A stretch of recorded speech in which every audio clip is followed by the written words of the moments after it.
Welcome to Money Making Sense, the show that talks about all things money. We are still doing our 10 tax tips series. And joining me today is Jill Corrigan. You are with Squire Wealth Advisors. Yes.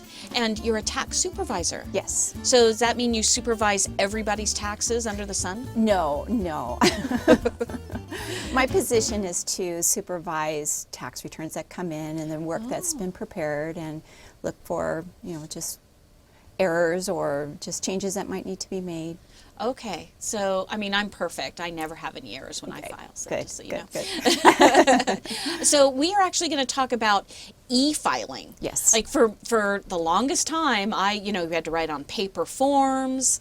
I think at one point I actually was able to print off the form from my computer, but I still had to handwrite all the numbers in there. And now, thanks to technology, you can actually type it all in the computer and send it off. It's called e-filing. Yes. Now, why would I want to do that versus handwriting it all? Well, first off, the e-filing is more secure. Your data, all your personal data is secure. The IRS has a very secure encryption for all the tax data that comes into them.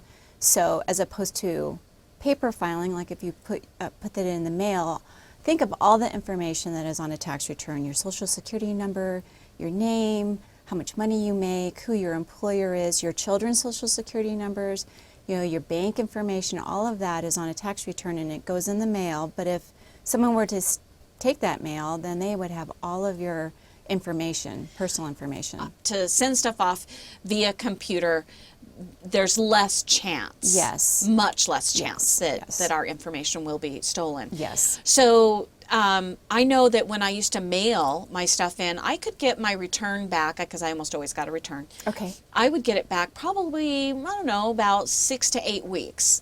What are we looking for if I send it electronically?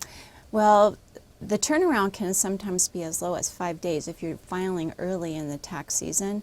But what the IRS is looking for when a return comes in electronically is that it's fielding it for errors, and that takes about 3 to 5 days. So if you electronically file your return, say with some commercial software as opposed to going to a pay preparer, it takes about 3 to 5 days for them to find an error. So you should be watching that the processing is going through, and then once you see that it's gone through, then refunds will start to be issued. But towards the end of, towards the April 15th, I think that the return time for refunds is a little slower. But most people say if it doesn't come within 21 days, to look, you can go to Where's My Refund on the IRS website and check on where your refund is. But if it's past the 21 days, you should look into where your refund is. So you've said that filing earlier, as a general rule, you could get your refund back faster. But don't a lot of scammers try to file everything as the very first day so that they can try to beat a person filing their scams or their IRS forms? Right. And so I guess I'm questioning if scammers are more apt to file early on and you don't have as many real people filing, wouldn't the IRS kind of concentrate some of their time on trying to catch who is trying to scam them? Well, the IRS fraud examination area is looking for fraudsters, and they have different checks somehow in their system to be looking out for them. It's true that it's the social security number that they're looking for, and they have ways of checking if a refund is very high.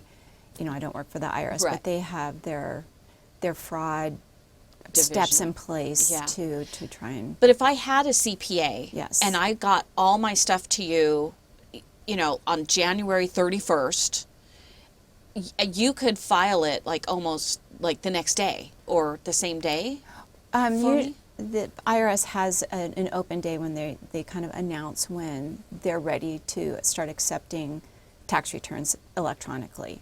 And that's usually towards the end of January, but yes, you can e-file right when you have all you have as a W-2, you can just you can actually go to the IRS website. If your adjusted gross income is below a certain income level, you can file for free through the IRS. Ooh, yeah. we like free. Yeah, there are a lot of there are avenues that low income or lower income taxpayers can use without having to, use a paid preparer. Right. Okay, so far all I've talked about is that, like, I got a refund and we could get it potentially earlier if we e-file, no matter when it is, versus still doing paper. But what about if I owe money? I mean, I want to wait till the last minute to hand over my money. Yes. The deadline to pay is April 15th. So filing your tax return and paying your tax liability are two separate actions. So you can technically electronically file your tax return today and wait until April 15th to make the payment. You have different avenues of making your payment. You can do it through your tax software. You can enter your bank account information and do an electronic withdrawal. You can go to the IRS website and do a payment through the website. You can send a check. You can wire it in. You can go to an IRS retail agreement area. I think that I even think that 7-Eleven might be one of them. It used to be Wow. that I know, for people, because some people don't have checking accounts anymore. Anyway, and you can even go to an IRS field office if some still accept payments. You can come in with their cash. Wait a minute. What about I just reminded me. So many people nowadays, like, they have Venmo or everything, like they just swipe everything with their phone. Yes. How would you swipe your phone to the IRS? So the IRS is set up with certain payers. So you have to make sure that how you're paying them is through one of these pre-agreed, pre-screened, pre-authorized. They've gone through all the steps that the IRS requires when you are a partner with the IRS. So you would have to, use those methods of payment. I'm not sure if they take Venmo. Ooh. So I could set up a website and go, oh, I'm partnered with the IRS. Just swipe here. Give me all your money. So the IRS has a list. Okay. Okay. They have, if you go to the website is really very user-friendly. But you can go to the website and they have a list of all, the payers that you can work through. So if you just, say, make a payment, they give you everything. They give you all those, all the partners that they have that, that have an agreement with them that have been pre-authorized through them. Okay. Yeah. What are some of the other things we need to know about filing electronically? About filing electronically? Yeah. Well, you had mentioned about you used to have to fill in the tax return by hand. Well, about 20% of the returns that are done by hand have some kind of mathematical error. So inbred in these electronic filing mechanisms are systems to help you with the math and to make sure that you're getting the tax right. So they're more accurate. And as I had mentioned before, the IRS is checking for errors before they issue you a refund. So these are more accurate, and so it helps you to have a true representation of your tax situation for the year. So at 1 year, my taxes that I paid for my home mortgage was like $1,200, and I wrote $12,000 because I wasn't on purpose. It was and I sent it all in. I had this huge refund due me, and the IRS was like, we don't think so. If I had not done it by hand and I'd put it in on the computer, that probably would have been found or flagged or something. No, I don't necessarily know that you making that big change, that amount change would be different. But the IRS would be matching your records. So the 1098 that you get that shows your mortgage interest. Yeah. And if that's a different number than what you put on your tax return, that's kind of where that red flag goes up. And if you e-file, they're going to see that much faster than by sending, because then it has to go through the mail, and then somebody has to sort it, and then somebody has to read all the numbers and match it up with what they have. Right. So there is this matching system that goes on at the IRS with all the forms that we receive, the W-2s, our 1099s. Those are all, that's information that's submitted to the IRS, and then they agree that with tax returns. So that's what they're looking for when you are electronically filing. They're doing that matching in that 3 to 5 day span of time. Nice. Yeah. And that's pretty quick. Yes, it is. I mean, that's what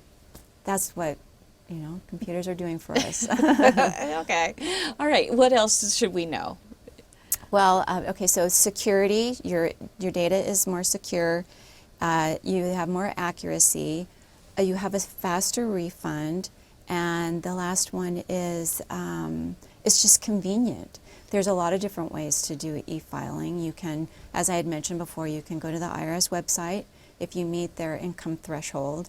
There's also free websites called the Voluntary Income Tax Assistance, that is also for people within a income threshold, and the TCE, which is the counselors for tax counseling for the elderly, for taxpayers that are 60 and older. They can offer free or reduced, tax preparation services. You can just purchase some commercial tax software.